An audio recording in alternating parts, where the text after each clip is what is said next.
Hello and welcome. मैं हूं कपिल भारद्वाज और 10th क्लास मैथमेटिक्स एनसीईआरटी की इस लेक्चर सीरीज में आज हम बात करेंगे चैप्टर नंबर 6 ट्रायंगल्स के बारे में।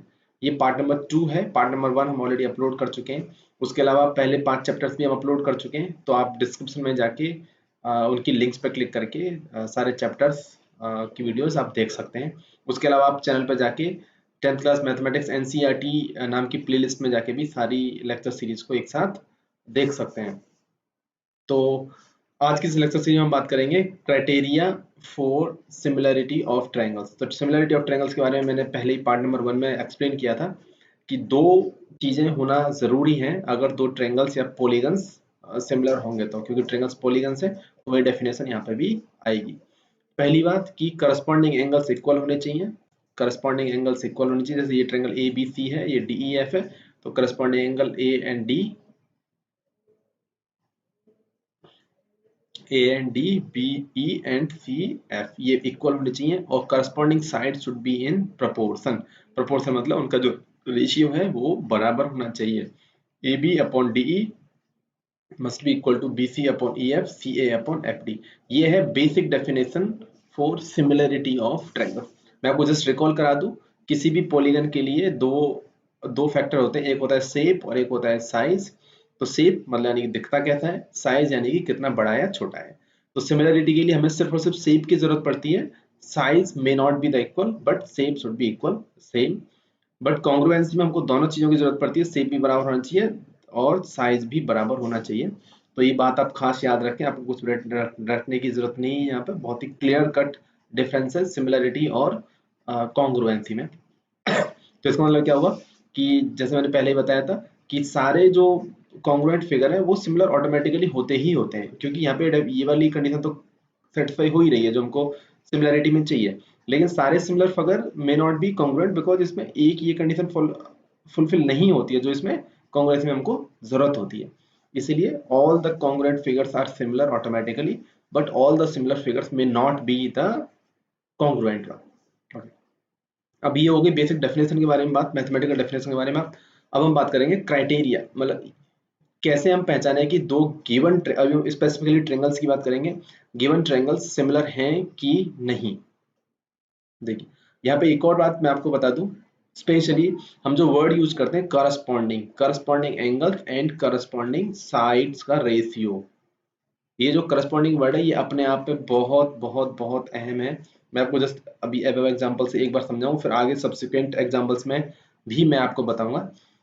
यहाँ पे ए, अगर ये A triangle A B C is similar to triangle D E F, इसका मतलब है कि A is equal to D, B is equal to E, C is equal to F. अगर मैं इसको यहीं पे ये लिख दूं, triangle A B C is similar to triangle E D F. अब ट्रायंगल तो सेम ही है लेकिन नाम डिफरेंट है। तो यहाँ पे इसका मतलब क्या हो गया कि ए इक्वल टू ई, बल्कि ए इक्वल टू डी है, ए इक्वल टू ई नहीं है। तो this is the right thing, this is the wrong thing. You can not write triangle A B C is similar to triangle E D F. ये जो symbol होता है ये similarity का होता है, फॉर द रिकॉर्ड। ये जो सिंबल होता है ये कॉन्ग्रुएंसी का होता है, ये सिमिलरिटी का होता है। इसको अप्रोक्सीमेट भी मैथमेटिक्स में यूज करते हैं, जैसे A is approximately equal to B, ऐसे। तो ये सिमिलरिटी के लिए इसको यूज करते हैं इस सिंबल को। तो आपको आई होप कि corresponding things, corresponding angle, corresponding side का रेशियो का इंपॉर्टेंस आपको समझ में आया। वही बात यहाँ पे हाईलाइट कर रखी है एनसीईआरटी में स्पेसिफिकली, तो आप इसको जरूर ध्यान से रीड करें। देखिए आगे बात करते हैं अब हम क्राइटेरिया के लिए, मैथमेटिकल क्राइटेरिया के लिए। जैसे आपने कॉन्ग्रुएंसी में बात की थी कि ए एफ ए क्राइटेरिया है, एस ए एस यानी कि साइड एंगल साइड, या फिर A F A angle side angle side side side, R H S एक राइट एंगल ट्रायंगल में वो लगाते थे, वो सब क्राइटेरिया थे।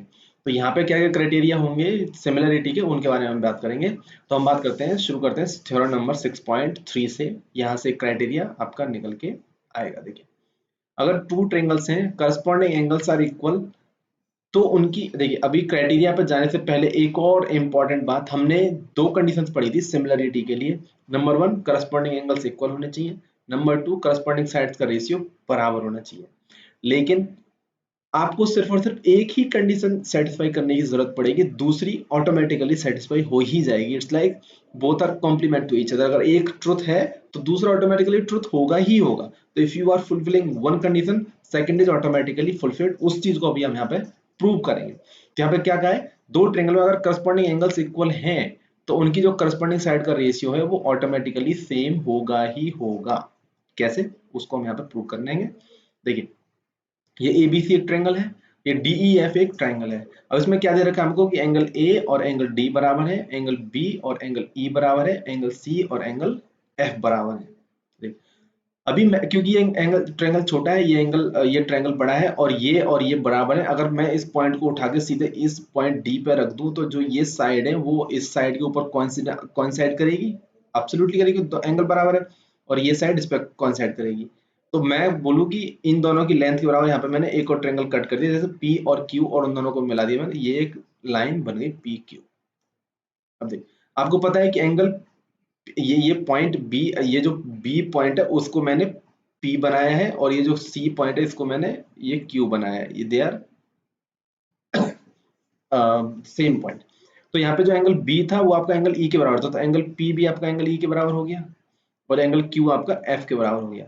ये एंगल बराबर, ये और ये बराबर, तो इसका मतलब क्या होगा कि ये एंगल दोनों क्या है, interior angle on the same side. ये क्या, interior angle on the same side. तो जब ऐसा होता है, दो पैरेलल पैरेलल लाइन है, अगर उनके interior angle on the same side बराबर होते हैं तो वो लाइंस पैरेलल होती ही है। अगर दो लाइन है और एक अल्टरनेट, ये क्रॉस लाइन है, और उनका alternate this, sorry, interior angle on the same side अगर बराबर होते हैं तो वो लाइंस पैरेलल होती हैं। तो ये दोनों लाइन पैरेलल हुई नहीं हुई?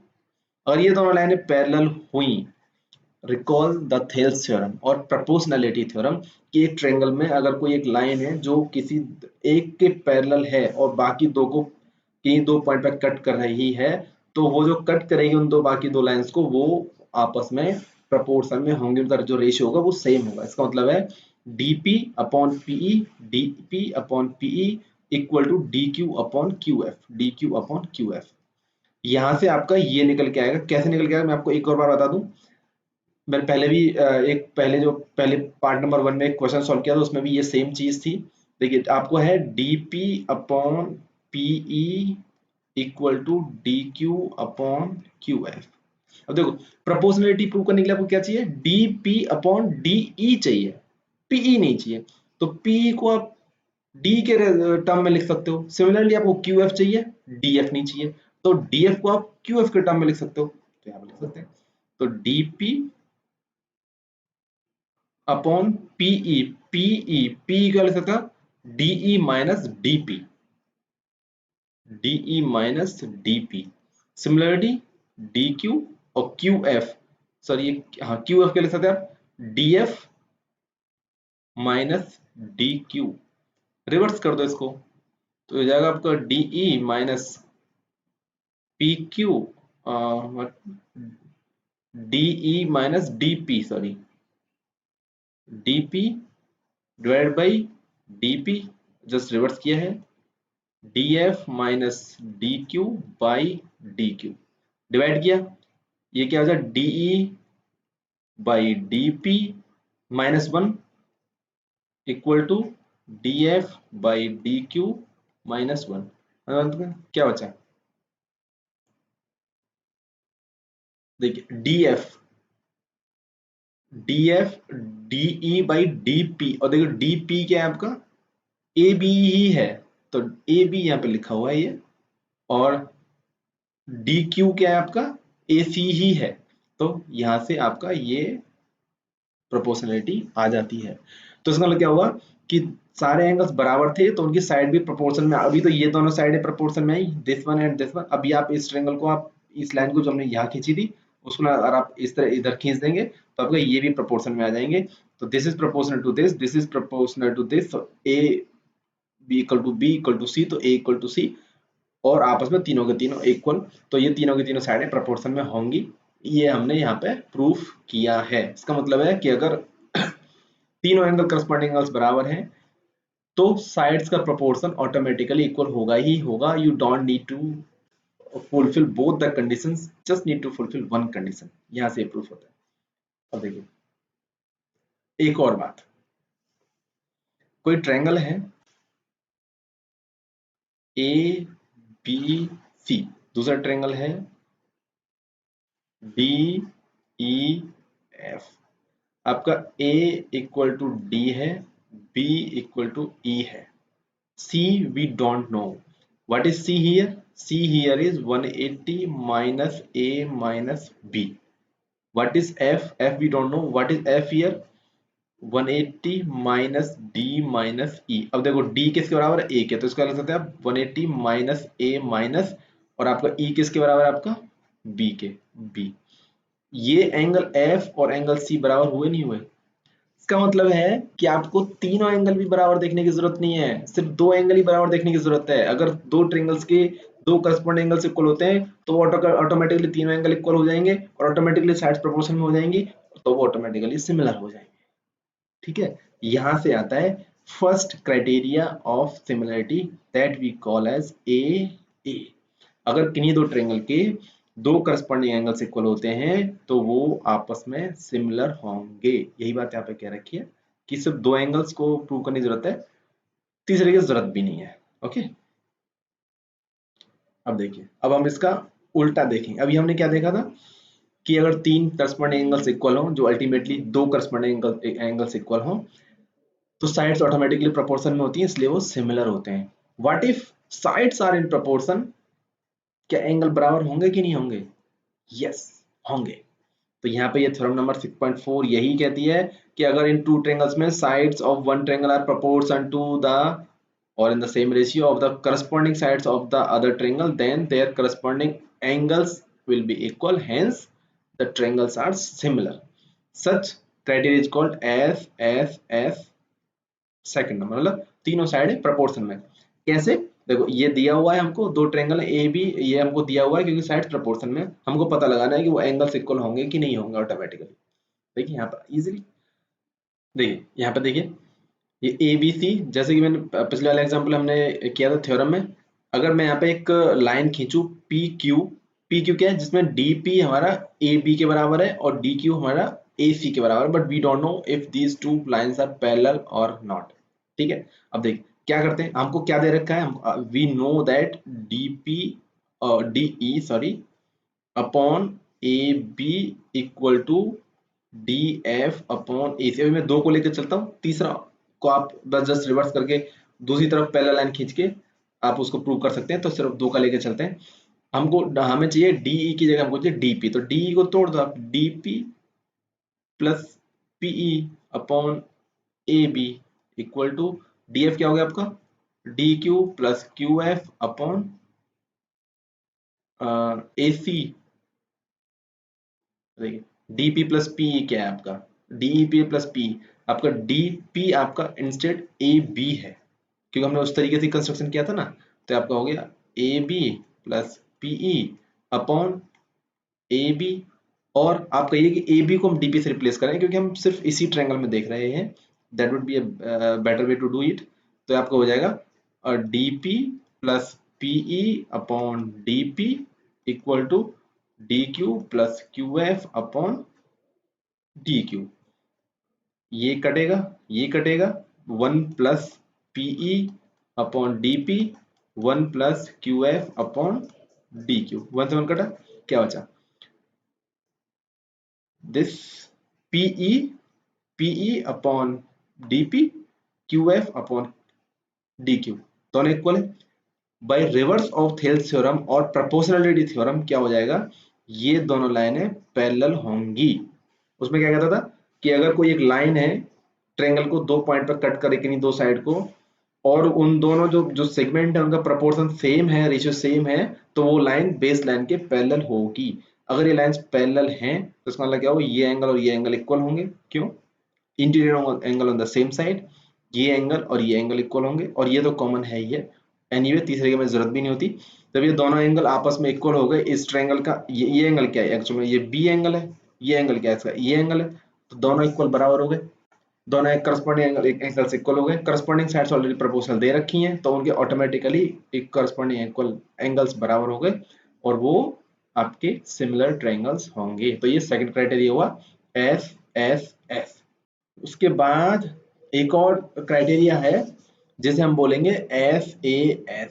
अभी तो ऐसा हुआ था कि करस्पॉन्डिंग एंगल्स इक्वल थे तो करस्पॉन्डिंग साइड्स का रेशियो बराबर था, इसलिए वो सिमिलर थे। फिर क्या किया हमने, करस्पॉन्डिंग साइड्स का प्रोपोर्शनल सेम था, रेशियो भी सेम था, तो उनके एंगल्स ऑटोमेटिकली इक्वल हो गए, तो इसलिए वो सिमिलर थे। अभी हम क्या कहते हैं कि करस्पॉन्डिंग एक एंगल बराबर है और उनको इंक्लूड करने वाली दो साइड्स का रेशियो बराबर है, तो वो सिमिलर होंगे कि नहीं होंगे। देखिए अगेन यहाँ पे एक चीज बहुत ध्यान देने वाली है कि इंक्लूडिंग दीज एंगल, देखिए इस टर्म को आप ध्यान से देखें। If one angle of a triangle is equal to one angle of other triangle and the side including these angles, angle A equal angle D है, तो हमको प्रोपोर्शन किसका लेना है, DE upon AB equal to DF upon AC। ये नहीं हो सकता है कि आप एंगल ये बराबर है और आप कहें कि AB upon DE equal to BC upon EF, तो वो गलत होगा। रिमेंबर, वही साइड्स का रेशियो बराबर होना चाहिए जो जो साइड मिलके उस एंगल को बना रही है। यहाँ पे ए को क्या बना रही है, AB और AC, डी को क्या बना रही है, DE और DF। तो इन दोनों साइड्स का रेशियो बराबर होना चाहिए, तब वो क्राइटेरिया होगा आपका तीसरा क्राइटेरिया SAS। इसका प्रूफ अगेन बहुत सिंपल है, आप उसको आसानी से कर सकते हैं। यहाँ पे सब दे ही रखा है, देखिए आपको दे रखा है कि एंगल ए और एंगल डी बराबर हैं और ये दोनों प्रपोर्शन में हैं।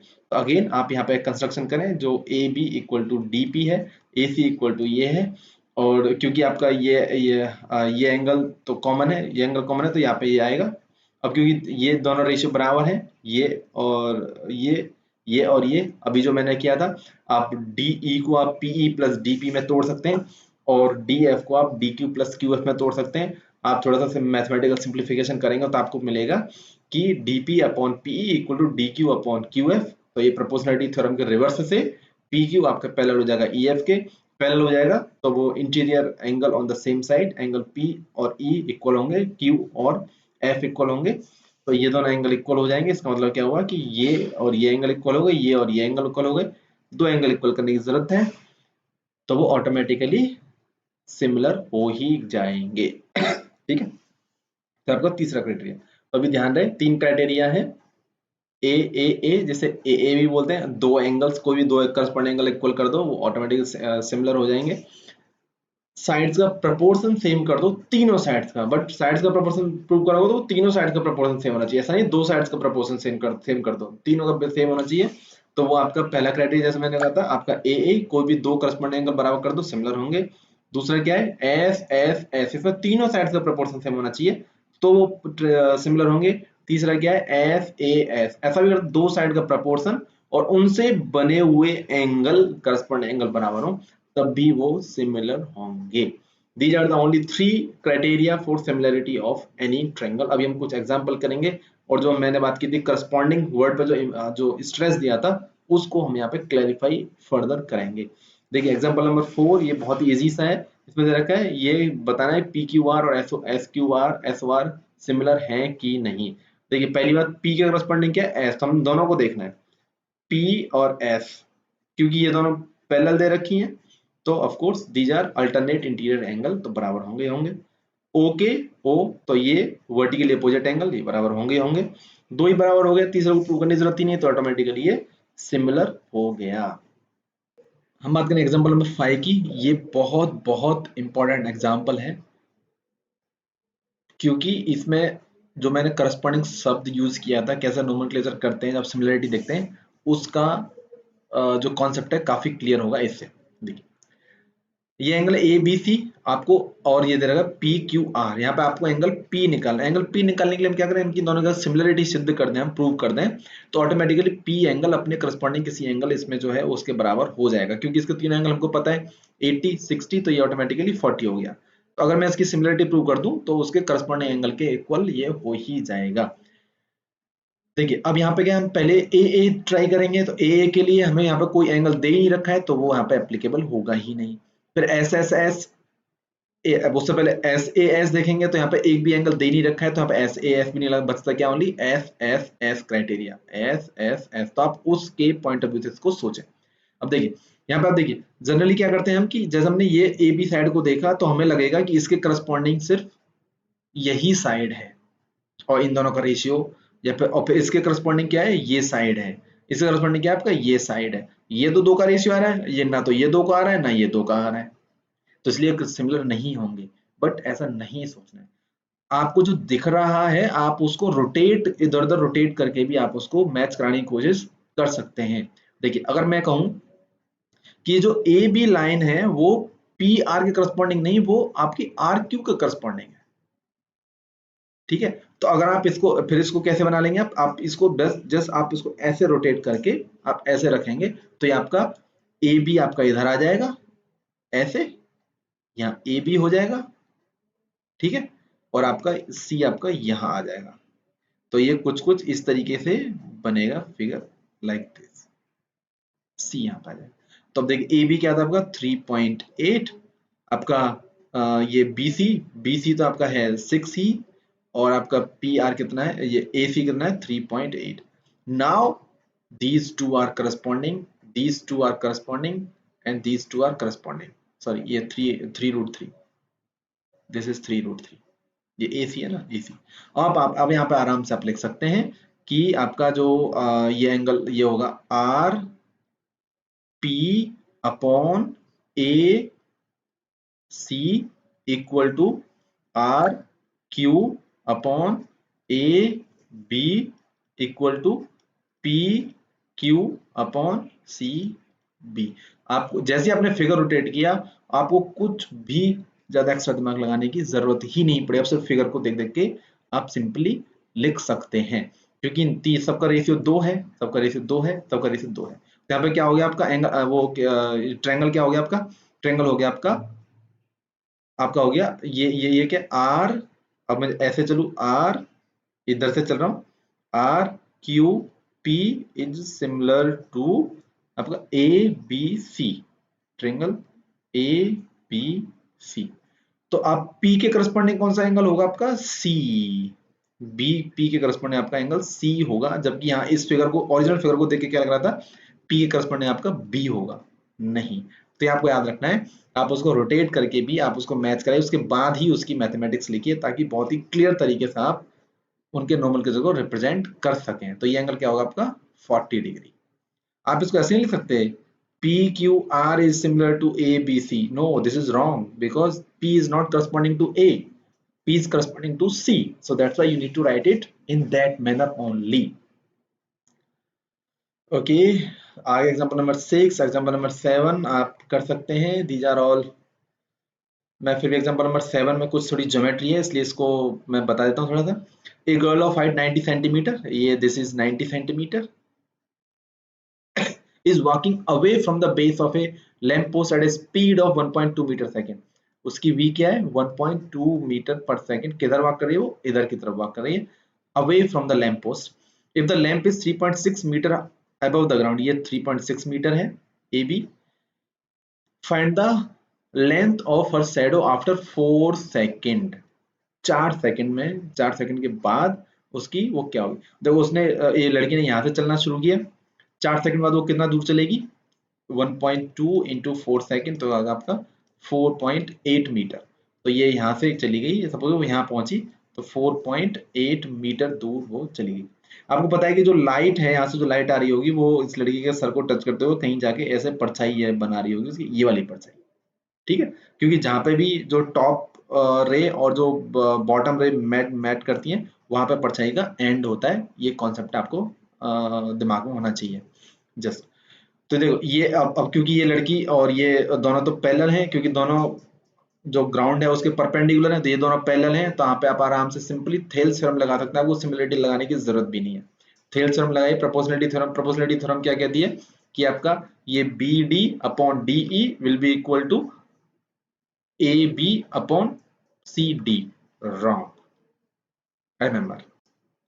एक कैच है यहाँ पे छोटा सा बस खाली, और कुछ नहीं है। देखिए थेल्स थ्योरम क्या कहती है आपकी कि B D upon D E equal to A C upon C E, that's it. Thales theorem only इतना ही बोलती है और कुछ नहीं बोलती है, इस साइड के बारे में थेल्स थ्योरम कुछ नहीं बोलती है, इसीलिए हमें यहाँ पे सिमिलरिटी क्राइटेरिया लगाना पड़ेगा। Thales theorem only talk about this proportionality कि अगर ट्रायंगल के दो एंड्स को, दो लाइंस को कोई थर्ड लाइन कट कर रही है और उन दोनों का प्रोपोर्शन सेम है तो वो लाइन पैरेलल होगी, या फिर दो पैरेलल है तो वो प्रोपोर्शन सेम होगा। लेकिन हमें जरूरत है इन दो की, ये दो कहां से आएंगे? सिमिलरिटी क्राइटेरिया में। तो सिमिलरिटी क्राइटेरिया, अब क्योंकि ये प्रोपोर्शन हो ही गई है बाय थेल्स थ्योरम और ये एंगल कॉमन एंगल है, तो इंक्लूडिंग साइड्स, अब देखो ये भी BD, BD जो है BD is neither A part of this ABE triangle nor a part of CDE triangle. तो ये आपको एक बात हमेशा हमेशा हर वक्त याद रहेगा, आपको BD चाहिए ही नहीं, आपको चाहिए BE चाहिए, आपको BE एंड D तो छोटे ट्रायंगल का पार्ट है, तो अब BD को सिंपल तोड़ दो तो BD क्या हो जाएगा आपका? BE प्लस DE, सेम वही हर बार जो हम करते चले आ रहे हैं, DE इक्वल टू AC क्या है आपका? AC होगा आपका AE, क्या लिखा मैंने? बीई माइनस DE, सॉरी, तो AE minus AC upon CE, तो AC को मैंने तोड़ा तो AE minus CE, sorry CE। अब हम करेंगे तो यहां से ये कट जाएगा, यहां से ये कट जाएगा, जो माइनस वन वन दोनों तरफ कट जाएगा, क्या बचेगा आपके पास? BE upon DE equal to AE upon CE। तो इससे ये करस्पॉन्डिंग साइड प्रोपोर्शन हो गई दोनों ट्रायंगल्स की, एक ये एंगल बराबर हो गया, तो एस से ये ट्रायंगल सिमिलर हो गया, सिमिलर हो गया तो करस्पॉन्डिंग साइड्स का रेशियो बराबर होता है। इसीलिए यहाँ पे आप अब लिख सकते हैं यहाँ पे कि आप हमें चाहिए परछाई की लेंथ चाहिए, तो परछाई की लेंथ क्या है आपकी? DE, तो DE is a part of this triangle, corresponding क्या है इसका? BE, ये बराबर होगा ही होगा equal to CD upon AB।